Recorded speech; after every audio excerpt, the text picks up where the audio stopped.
menjadi pelaku dan menyasar kepada anak-anak yang lain. Saya sebenarnya menyayangkan blow up-nya gitu ya, prostitusi gay. Gitu. Itu saya khawatirkan akan menggeser persoalan. Polisi terus mendalami sindikat prostitusi anak laki-laki untuk para gay lewat media sosial di kawasan Bogor, Jawa Barat. Dalam sepekan masa penyelidikan, polisi mendapati jumlah korban yang terus bertambah. Hingga kini jumlah korban mencapai 148 anak. Jumlah ini masih mungkin terus bertambah mengingat jaringan sindikat ini memanfaatkan dunia maya yang tak memiliki batas. Sejauh ini korban yang berhasil ditemukan merupakan anak-anak di bawah pengasuhan AR. Pasti akan kita cari, kita upayakan cari. Kenapa? Karena mereka perlu adanya perbaikan mental yang nantinya kita kerjasama dengan Menteri Sosial untuk mereka dapat pembinaan. Ini langkah-langkah yang memang harus kita kerjakan terhadap anak-anak tersebut. Juga mencari anak-anak lain yang kemungkinan menjadi korban. Para pelaku yang jelas kita akan kenakan pasal berlapis agar dia mendapatkan hukuman yang seberat-beratnya.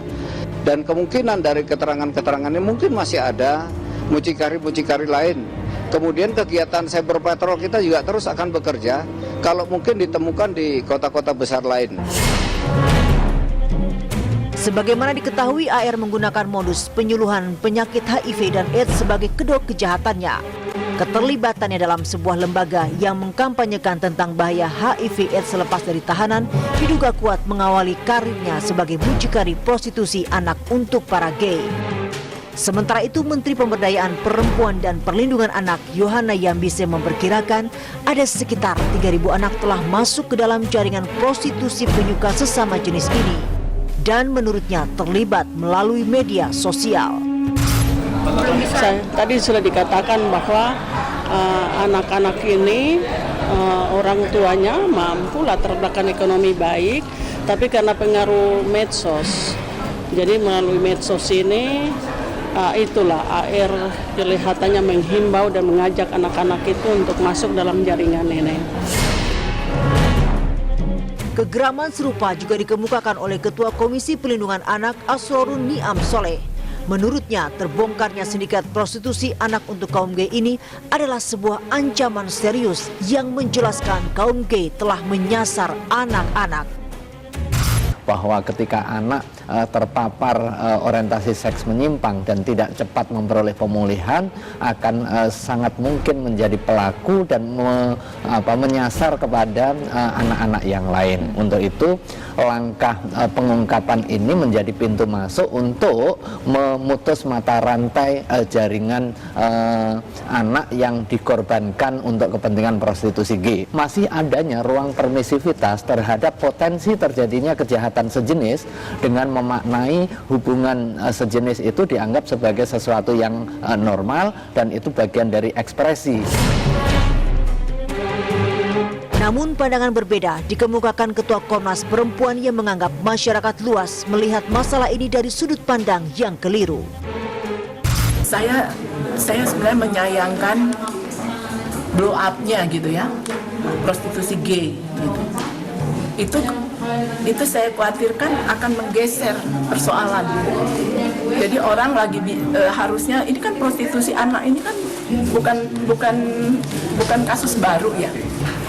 Mari kita mengajak orang untuk melihat persoalan kerentanan anaknya di situ, gitu ya. Persoalan gimana anak rentan dilacurkan, apa situasi yang membuat anak bisa rentan dilacurkan seperti itu, di mana negara masih belum maksimal untuk melindungi anak-anak.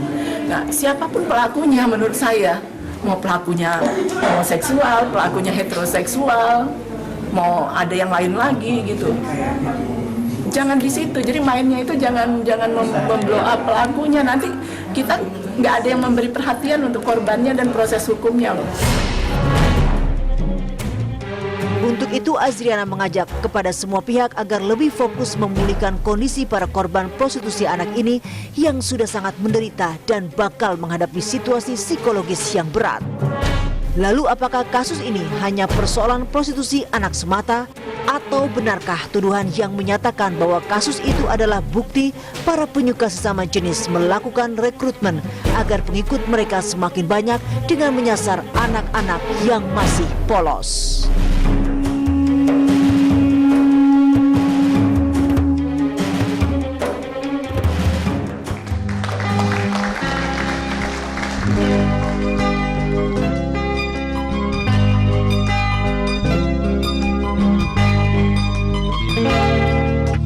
Hidup memang susah, tapi kita masih punya pikiran yang mampu membedakan kebenaran dari kebohongan. Janji-janji palsu abad ke abad, bertengger tak mau pergi, seperti burung pemakan bangkai. Serigala berbulu domba mengintai seperti raja wali. Kata-kata manis mampir di telingamu, mereka menjual mimpi. Oh, penjual manusia, mereka di antara kita. Bisa sahabat kita, bisa tetangga kita, bisa juga saudara sendiri. Hati-hati, hati-hatilah, baca semua tanda-tandanya. Hati-hati, hati-hatilah, baca semua tanda-tandanya.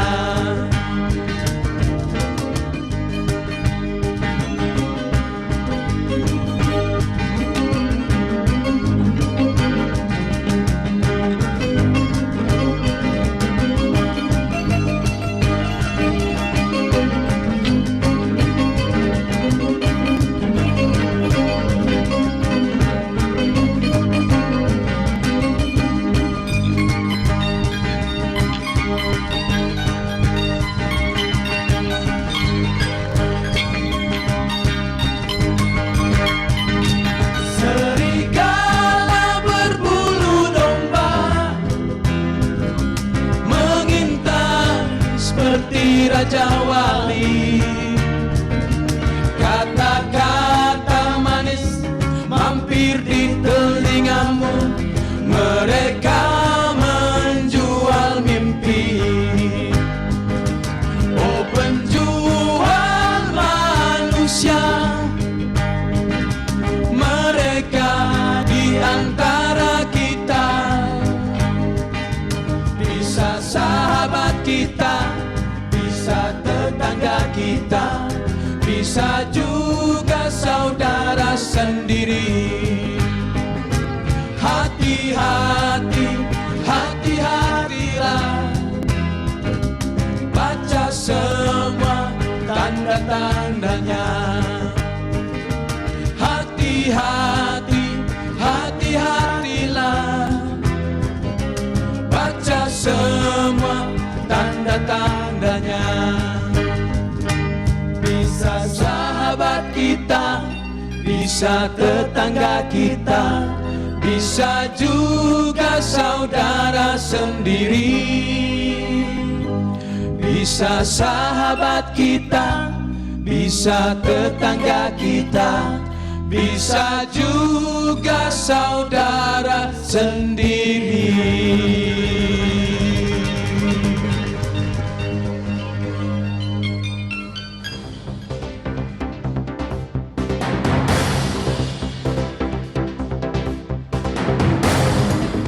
Indonesia Lawyers Club edisi malam ini hadir kembali dengan tema Waspada, LGBT menyasar anak-anak. Hadirin dan pemirsa, kita sambut Presiden Indonesia Lawyers Club, Kani Ilyas.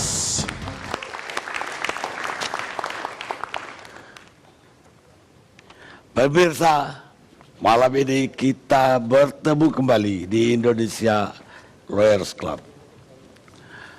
Pekan ini kita atau bangsa ini dikagetkan oleh peristiwa yang tidak terbayangkan sesungguhnya, yaitu prostitusi anak laki-laki. Prostitusi laki-laki saja mungkin tidak pernah terbayang 5 tahun lalu. Ini prostitusi anak laki-laki. Tapi sebelumnya saya minta aplaus untuk Ivan Nestorben yang telah mengalunkan lagu Serigala Berbulu Domba. Mabes Polri, saya kira patut kita beri aplaus telah mengungkap sesuatu yang tadi tidak terbayangkan, yaitu di daerah Jawa Barat, mungkin lebih khusus lagi di daerah Bogor sampai Puncak, mungkin juga Cianjur, ternyata ada perdagangan anak-anak di bawah umur.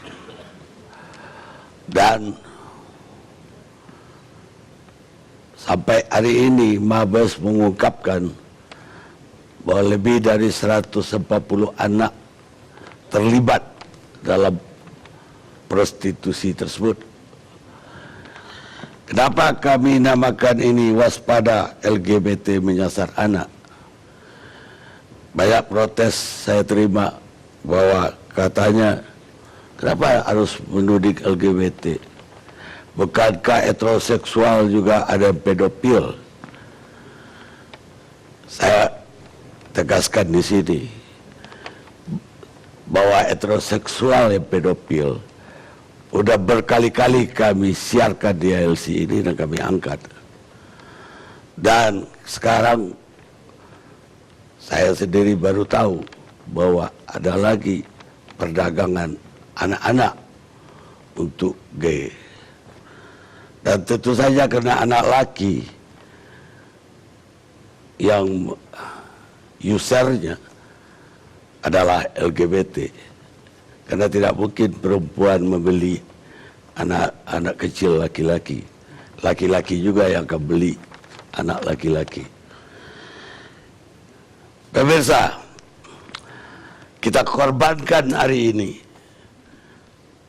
demi masa depan yang lebih baik untuk anak-anak kita, kata Abdul Kalam, Presiden India ke-11.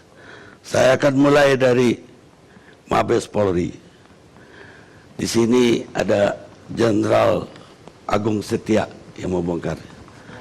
Selamat malam, Jenderal Agung.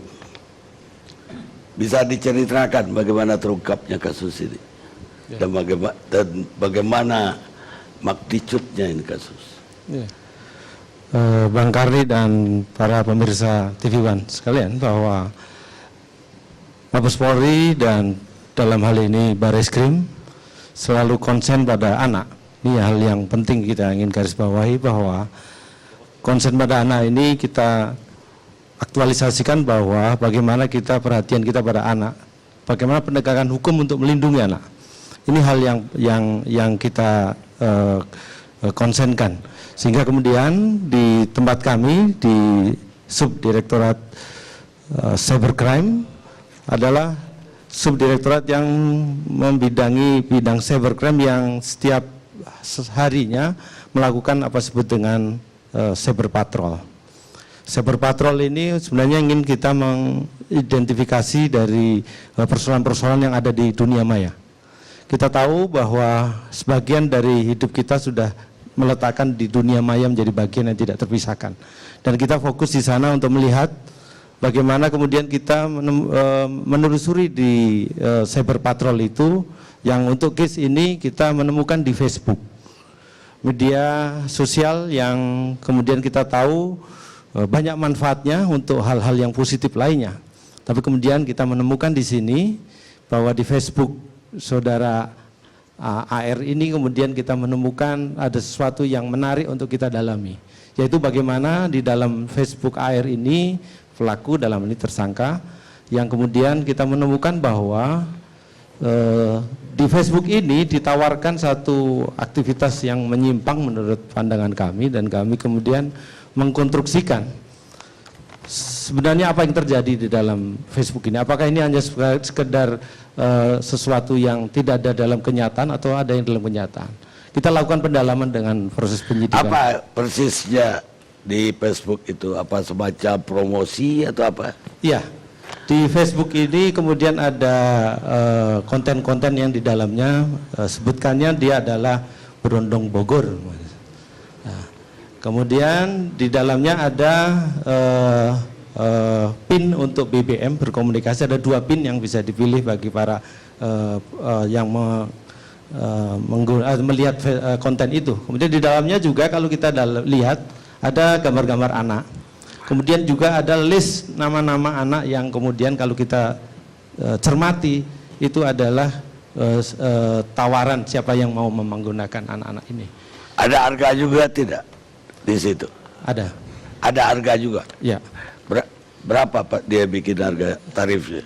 Di situ disebutkan 1,2 juta untuk sekali eksploitasi yang kita kemudian temukan, dan dari fakta ini kemudian kita dalami ternyata bahwa mereka dalam komunikasinya di dalam Facebook itu tidak hanya komunikasi dia dengan pelanggan dengan dia, tapi juga dia mengelola ini menjadi semacam satu komunitas sehingga kemudian ada anak-anak yang kemudian mampir di chattingnya untuk tolong saya juga dimasukkan di situ, di komunitas itu. Ini satu kondisi yang kemudian kita tentunya akan kita dalami oleh yang lainnya. Tapi kita kemudian bahwa menemukan benar bahwa kemudian saudara AR ini kemudian menawarkan itu dan kemudian mengeksploitasi anak-anak dalam kondisi yang masih anak-anak itu. Kemudian kita tahu bahwa dia juga tidak bekerja sendiri, dia bersama dengan saudara U, sesama juga sama perannya dengan AR, namun juga dia memiliki anak asuh sendiri, kelompok atau komunitas sendiri, saudara U, dan juga ada saudara E yang membantu saudara AR. Kemudian kita tahu bahwa semuanya itu ternyata tiga-tiganya juga mengeksploitasi anak, dia juga melakukannya. Ini hal yang kemudian kita konstruksikan dalam persangkaan dan pembuktian yang kita sedang berjalan ini. Bagaimana mereka merekrut awalnya anak-anak ini? Apakah mereka bujuk ke rumah-rumah atau bagaimana? Iya, kalau saudara AR mereka merekrut dengan tadi membuat komunitasnya dia sebut dengan RCM, Rico Ceper Management disebutnya. Jadi itu nama yang bagi anak-anak mungkin itu satu gengsi tertentu, dan kemudian anak-anak banyak bergabung di situ untuk kemudian saling mengenal satu dan yang lainnya. Dari yang Jenderal sudah temukan itu rata-rata usia berapa? Kita tahu bahwa anak-anak yang kita temukan dalam data mereka dan kemudian pendalaman kita hari ini 148 itu usia dari 13 tahun sampai 27 tahun. Usia yang kita kategorikan anak-anak masih kita temukan 38, dan kemudian yang sudah dewasa artinya 18 sampai 27 tahun itu 93, dan yang 17 belum kita bisa identifikasi, masih dilakukan pendalaman. Saya dengar para pelaku ini bahkan ada yang residivis ya.